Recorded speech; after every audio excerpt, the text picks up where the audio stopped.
Muhammad wa ala alihi washabihi ajmain.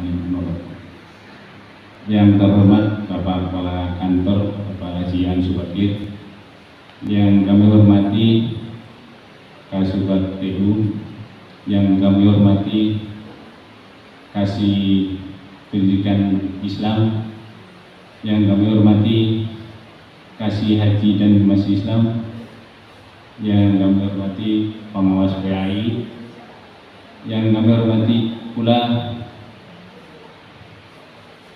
penceramah Bapak Ali Muqtados selaku Ketua Basnas Kabupaten Melawi, dan tidak lupa juga kepada sahabat-sahabat kita kami hormati juga. Salawat serta salam kita aturkan kepada junjungan kita Nabi besar Muhammad Sallallahu Alaihi Wasallam beserta keluarga, sahabat dan pengikutnya sampai akhir zaman nanti. Bapak Ibu yang kami hormati, untuk menyingkat waktu sepenuhnya kami serahkan kepada Bapak Ustadz Ali Murtado. Kepada beliau kami persilakan. Assalamualaikum warahmatullahi wabarakatuh. A'udzu billahi minasyaitonir rajim. Bismillahirrahmanirrahim. Alhamdulillahilladzi hadana li hadza wa ma kunna linahtadiya laula an hadana Allah. Wassalatu wassalamu ala asyrafil anbiya wal mursalin wa ala alihi wa sahbihi ajmain. Qala Allah ta'ala fi kitabil karim. Bismillahirrahmanirrahim. Inna anzalnahu fi lailatul qadr wa ma adraka ma lailatul qadr. Al-ayat amma ba'd. Yang terhormat Bapak Kepala Kementerian Agama Kabupaten Melawi, yang kami hormati Kasubag TU, yang kami hormati Pak Kasih Dimas Islam dan Kasih Pendis, hadirin dan hadirat yang dirahmati oleh Allah Subhanahu wa taala, yang hormati, mari senantiasa pada tingginya dan besar-besarnya lewat lisan kita senantiasa bersyukur kehadirat Allah Subhanahu wa taala, biqaulina alhamdulillahirabbil alamin. Kasihlah taufik, hidayah serta inayahnya kepada kita semuanya, sehingga di pagi hari ini kita bisa bertemu, berkumpul, berwajah di aula kantor Kementerian Agama Kabupaten Melawi. Sholawat dan salam semoga senantiasa tercurah dan terlimpah dari Nabi besar Muhammad Sallallahu Alaihi Wasallam, karena beliau yang telah memberikan bimbingan tuntunan suatu jalan kepada kita semuanya. Para jamaah yang dirahmati oleh Allah Subhanahu Wa Taala, tidak terasa ternyata kita sudah berada di penghujung bulan Ramadan, di 10 yang terakhir bulan Ramadan. Jadi semakin hari bertambah, semakin minggu bertambah, semakin bulan bertambah, tahun bertambah, ternyata umur kita hitungannya bertambah, tapi hakikatnya umur kita kurang sehari, seminggu, sebulan, dan 1 tahun. Dan ternyata pula karena kita ini tidak kasyif dengan perkara yang gaib, dibuka oleh Allah Subhanahu wa taala tentang perkara yang gaib, ternyata pula setiap harinya itu kuburan itu memanggil-manggil kita, Pak. Untungnya kita itu tidak dengar. Kalau kita dengar mau berangkat kantor yang rumahnya lewat kuburan dipanggil-panggil, "Hei Yusuf," kan ngeri kita. Nah, apa panggilannya kuburan itu? Pertama, ternyata kata Rasulullah itu kubur setiap hari itu memanggil kita, "Ana baitul wahdah." Kami adalah rumah sendirian. Meskipun toh dia berjanji dengan pasangannya, berjanji dengan suami dan istrinya, sehidup semati, seia sekata, tapi kalau sudah pengumuman inna lillahi wa inna ilaihi rajiun, pasti sendiri-sendiri. Yang meninggal dikuburkan, yang masih hidup balik ke rumahnya masing-masing. Karena kuburan itu adalah rumah sendirian, tempat sendirian. Kata kuburan, carilah kamu teman yang setia, yang menemanimu sampai masuk ke dalam kuburan. Apa teman setianya? Yaitu membaca Al-Quran. Saya yakin bapak-bapak, ibu-ibu sudah setiap hari membaca Al-Quran. Dan tekankan lagi di bulan Ramadan ini kita lebih giat lagi membaca Al-Quran. Misalkan yang biasanya hanya 2 lembar, 3 lembar, jadilah menjadi setengah juz. Yang setengah juz biasanya di bulan Ramadan ini bacalah Al-Quran menjadi 1 juz. Karena kata Rasulullah begini, in aradtum 'aisyash syuhada wa mautas syuhada wan najata yaumal hasyi wa dhilla yaumal harri wan najawabilla yaumal harri wal hadya min ad-dhalalati fa'adimu qira'atal Qur'an fa innahu kalamur rahman wa hisnun minas syaitan wa buskanun fil mizan. Jika kamu ingin hidup bahagia, jika kamu ingin mati sebagai syahid, jika kamu ingin selamat di padang mahsyar, jika kamu ingin mendapat naungan di hari yang panas, jika kamu ingin terhindar dari kesesatan, satu kuncinya fa'adimu qira'atal Qur'an. Biasakanlah membaca Al-Quran, karena Al-Quran itu adalah kalamur rahman, firman-Nya Allah Subhanahu wa taala, wariskan bil mizan, dan bisa memperberat timbangan amal baik ketika kita nanti dihisab oleh Allah Subhanahu wa taala. Kalamur rahman. Sampai Imam Ahmad itu mengatakan kita membaca Al-Quran ini fi fahmin au bi ghairi fahmin, faham atau tidak faham dapat pahala, lancar atau tidak lancar maka tetap mendapatkan pahala. Bahkan dalam sebuah hadisnya Rasulullah Shallallahu Alaihi Wasallam mengatakan al-mahir bil Quran ma'safaratil kiramil barr walladhi yaqra'ul Quran wa yatafaqahu fi wa yashaqqat lahu ajrani. Orang yang membaca Al-Quran dengan lancar, dengan fasih, maka ia bersama para malaikat yang baik, malaikat pencatat amal yang baik lagi mulia. Dan orang-orang yang membaca Al-Quran sedangkan dia masih terbata-bata, maka dia dapat 2 pahala. 1 pahala kesungguhannya, 2 pahala membaca Al-Qurannya. Maka tidak usah berkecil hati. Yang misalkan dia baca Al-Qurannya belum lancar, maka tetaplah belajar dan terus belajar. Ikutlah tadarus di masjid bersama-sama. Soalnya apa? Kalau kita baca Al-Quran sendirian, kayaknya itu benar semuanya. Begitu dicek oleh kawannya, disemak oleh kawannya, oh ternyata ini panjang dibaca pendek, ternyata ini pendek dibaca panjang. Maka sekali lagi Al-Quran itu tidak bisa kita itu belajar otodidak. Al-Quran itu mesti ada gurunya. Misalkan doa dari gurunya terus sampai Rasulullah sampai malaikat Jibril sampai Allah Subhanahu wa taala. Maka Rasulullah setiap bulan Ramadan ini dicek hafalannya oleh malaikat Jibril setiap malam. Padahal kan namanya Rasulullah itu pasti hafalannya sudah rosikhoh, sudah melekat di dalam hati, tapi masih dicek oleh malaikat Jibril bagaimana bacaan Ibunda bisa Muhammad Sallallahu Alaihi Wasallam. Nah paling tidak kita itu ya 1 bulan ini khatam sekali lah, itu kan sudah ringan gitu ya. Ini kalau kayak awal-awal ini kayak orang-orang yang hafal Quran itu pasti sudah sampai 5-6 kali khataman. Tapi itu belum ada apa-apanya. Kalau kita melihat para sahabat dulu, melihat seperti Imam Syafi'i, beliau itu sanggup sehari semalam di bulan Ramadan itu menghatamkan Al-Quran 2 kali. Jadi sehari khatam, semalam khatam, maka barokah madhab beliau itu paling banyak di dunia. Imam Syafi'i itu beliau kalau mau berangkat ke masjid itu telinganya ditutup. Apa masalahnya? Soalnya setiap apa yang beliau dengar itu langsung hafal. Lah kita aja menghafal Yasin seminggu tidak selesai lah.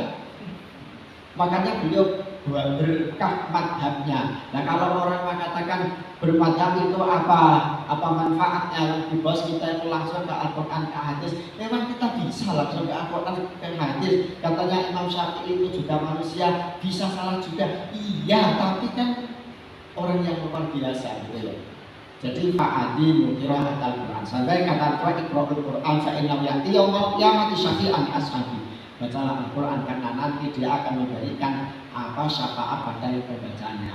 Jadi saya sarankan lagi, kita itu paling tidak surat Al-Mulk, surat Yasin, surat Ar-Rahman, surat Waqiah, pesugihan kita itu kita harus hafal.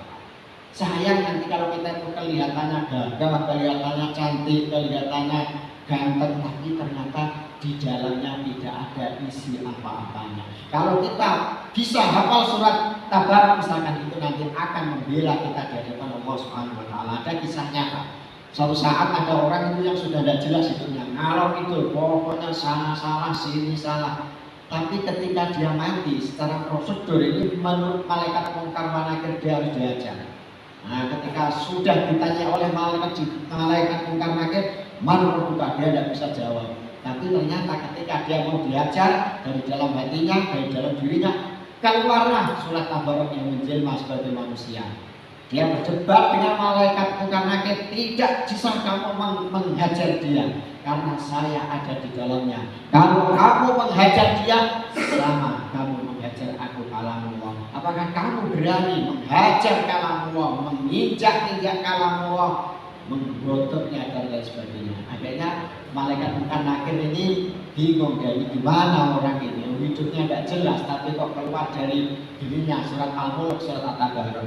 Maka saya masih ingat dulu itu di dekat Haji Sukiman itu ada orang jual apa itu ya, yang kayak martabak itu atau apa satunya. Dia kalau malam Jumat itu kalau orang yang bisa hafal surat Al-Mulk itu dikasih gratis. Waktu itu kalau saya tidak malu itu setiap malam Jumat saya datang.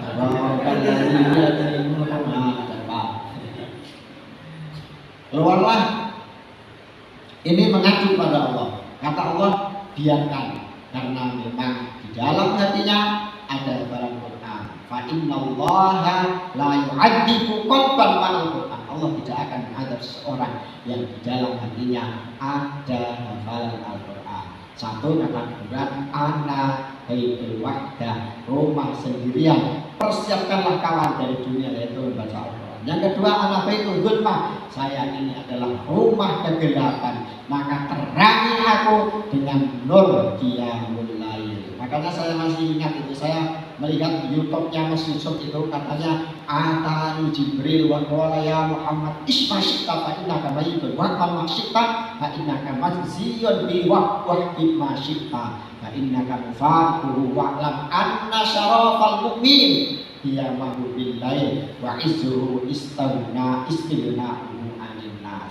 Jadi Jibril datang kepada Muhammad dan berkata, ya Muhammad isma syi'ta, hiduplah Muhammad semaumu, tapi ingat fa innaka mayyitun, kamu akan mati. Artinya hidup kita itu akan kita pertanggungjawabkan setelah ada pengumuman inna lillahi wa inna ilaihi raji'un. Anda sudah dipanggil oleh Allah Subhanahu wa taala. Bukankah di dunia ini ladang kita untuk menanam kebaikan sebanyak-banyaknya supaya ketika di akhirat nanti kita enak dan nyaman, banyak bekalnya. Ya kan? Bukankah kata Allah, tabarakalladzi biyadihil mulku wa huwa ala kulli syai'in qadir. Alladzi khalaqal mauta wal hayata liyabluwakum ayyukum ahsanu amala. Nah, berkah Allah yang di tangannya ada kekuasaan. Dia yang menciptakan kematian dan kehidupan untuk apa? Supaya Allah menguji siapa di antara kita yang paling baik amalnya. Maka ada yang disebut dengan fastabiqul khairat, berlomba-lomba di dalam kebaikan. Diingat ya, hidup kita itu ada pertanggungjawabannya nanti. Ketika kita dimasukkan ke liang kubur, itu baru awal kehidupan kita yang hakiki. Kalau kehidupan kita ini kan hanya mampir ngombe ya, seperti orang yang mampir minum saja. Kehidupan kita itu kalau dihitung dengan kehidupan akhirat kita ini kan mungkin umurnya 30, 80. Kita itu kalau dibanding dengan kehidupan akhirat, umur kita itu hanya 7 menit atau 8 menit gitu. Kan sedikit ya, sebentar saja kan, tapi pertanggungjawabannya luar biasa. Kemudian apa? Wa'mal masyita fa innaka majnun. Beramallah kamu semuanya, tapi ingat kamu akan dihisab, dibalas atas amalmu itu. Kalau kata Al-Qur'an, "Wa may ya'mal mithqala dzarratin khairan yarah, wa may ya'mal mithqala dzarratin syarran yarah." Dan siapa yang beramal kebaikan sebesar biji darah, biji bayam itu, maka Allah akan balas dia. Dia akan melihat pembalasannya. Dan barang siapa yang beramal buruk sebesar biji darah, maka Allah akan balas dia pula. Maka kalau konsep-konsep yang sederhana, kalau misalkan becik ketitik olo ketoro, itu berarti sama dengan konsep Al-Quran, in ahsantum ahsantum li anfusikum wa in asa'tum falaha. Jika kamu berbuat baik, kebaikan itu akan kembali kepada dirimu, dan jika kamu berbuat keburukan, keburukan itu akan kembali pulang kepadamu lagi. Wa'mal syi'ta fa innaka majnun. Wa'lam anna syarafal mu'min, yang akan saya kenangkan ini. Wa'lam anna syarafal mu'min qiyamul lail. Ingat bahwa kehormatan seorang muslim itu adalah qiyamul lailnya. Namanya ustaz tidak pernah qiyamul lail itu kalau gimana umatnya. Tengah malam itu ketika kita terbangun, jangan hanya pipis saja lalu tidur lagi, pipis, ambil air wudhu, kemudian kita melaksanakan sholat tahajud. Apalagi 10 hari terakhir ini, silahkan nanti kalau dia mulai yang punya kebiasaan bangun malam, misalkan silahkan awali dengan surat taubat, dengan surat dengan sholat hajat, dengan sholat tahajud, tutup dengan sholat Lailatul Qadar. Jadi setelah kita sholat Lailatul Qadar, wilayah astagfirullahaladzim wa atubu ilaih 70 kali. Setelah itu sambung dengan la ilaha illallah. Setelah itu sambung dengan zikir yang diperintahkan oleh baginda Rasul, innaka Allahumma innaka afuwwun karim tuhibbul afwa fa'fu anna. Orang dulu itu sedikit tidurnya, Pak. Makanya meskipun ilmunya itu tidak banyak, meskipun dia itu tidak alim, tapi putra putrinya itu luar biasa. Dia hanya petani, orang desa yang tidak kenal pendidikan sampai perguruan tinggi, tapi anaknya bisa S2, anaknya bisa menjadi dosen, anaknya bisa menjadi rektor, anaknya bisa menjadi kapan kemenang. Itu orang terdahulu, Pak. Karena apa? Sedikit tidur malamnya, di malam hari mereka asik dengan Allah Subhanahu wa ta'ala. Nah itu kalau dalam surat As-Sajdah itu, yang kata Allah, kata Jafa junubuhum anil madhaji yad'una rabbahum khaufan wa tama'a. Mereka bangun dari tempat tidurnya, mereka berdoa, bermunajat kepada Allah Subhanahu wa ta'ala dengan penuh harapan dan penuh rasa takut kepada Allah Subhanahu wa ta'ala.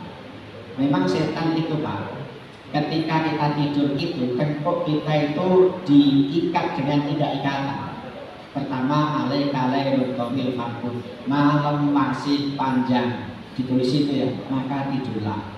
Tapi nanti kalau orang itu bisa bangun, kemudian berzikir kepada Allah, maka terlepaslah 1 ikatan lagi. Kalau kemudian dia berwudu, terlepaslah 1 ikatan lagi.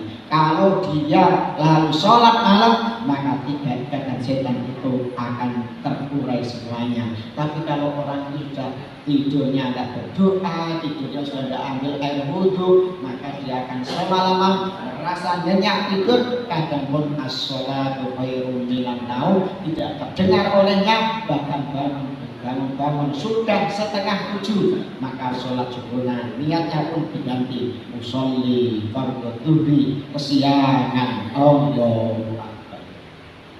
Ya itu makanya tidur itu kan ampun tahu. Tidur itu saudaranya mati. Maka hendaknya kita dalam keadaan suci berzikir kepada Allah Subhanahu wa ta'ala, supaya ketika Allah cabut nyawa kita, ketika kita lagi keadaan tidur, maka kita menjadi husnul khotimah. Maka mari bersama-sama. Memang yang lain ini, Pak, kalau tidak diserang diomongkan, itu tidak akan menjadi masif.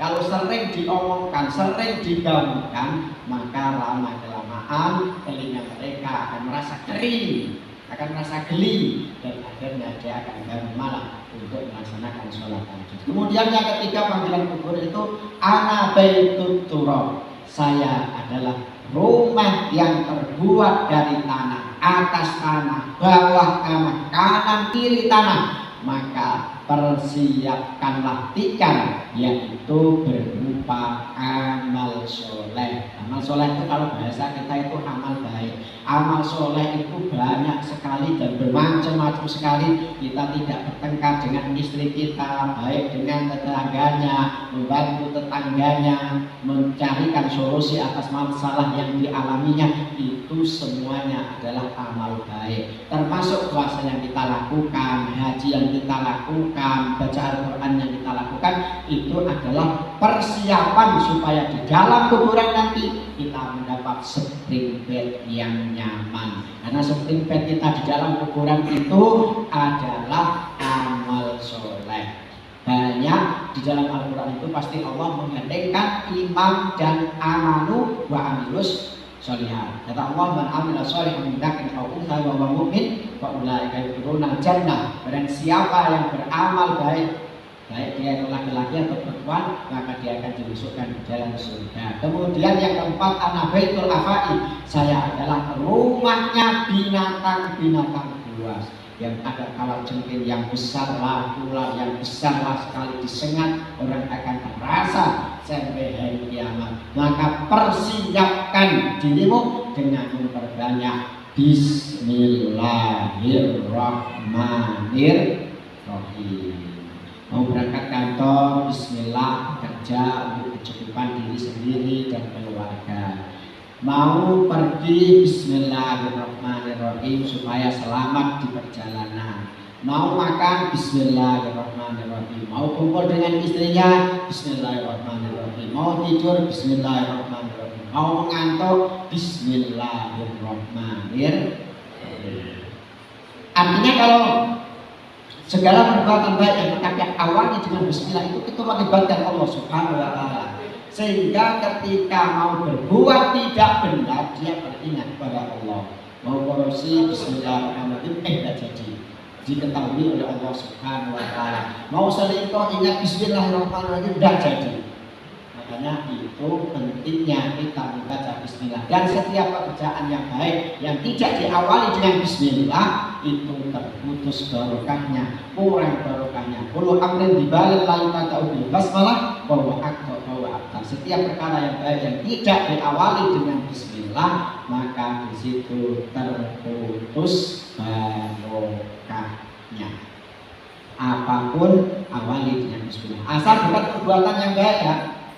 Nanti lalu bismillahirrahmanirrahim, saya akan mencuri supaya tidak ketahuan. Nah itu tidak boleh. Kalau perbuatan buruk itu tidak boleh diawali dengan bismillahirrahmanirrahim. Nah yang terakhir kata Al-Quran, anaba soal munkar wa nakir. Saya adalah rumah pertanyaan malaikat munkar wa nakir.